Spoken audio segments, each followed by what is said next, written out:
على التوالي.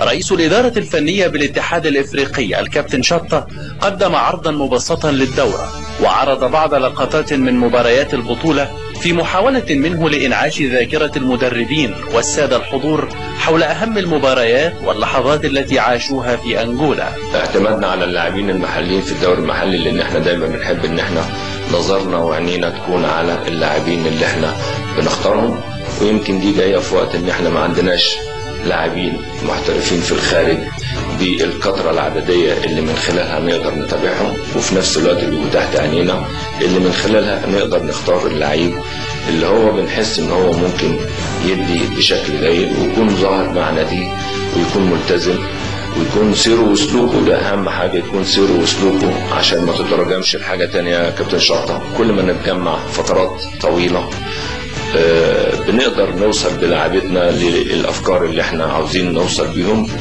للبطولات او للفكر التكتيكي اللي احنا عاوزين لاعبتنا يبقوا عليه.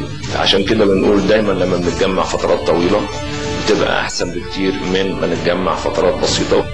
الملك المتوج حسن شحاتة كان في انتظار حديثه جميع الحاضرين، لكنه فضل بالاتفاق مع الكابتن شطة ألا يلقي محاضرة، وأن يكون الحوار من خلال أسئلة يطرحها عليه زملائه من مدربي المنتخبات الإفريقية. أنا ما بحاولش أقلد، أو إحنا كجهاز منتخب مصر ما بنحاولش نقلد الطرق التكتيكية للمنتخبات الكبيرة، وهي طبعا اللي هي سيدة في العالم كله، وهي طريقة 4-4-2.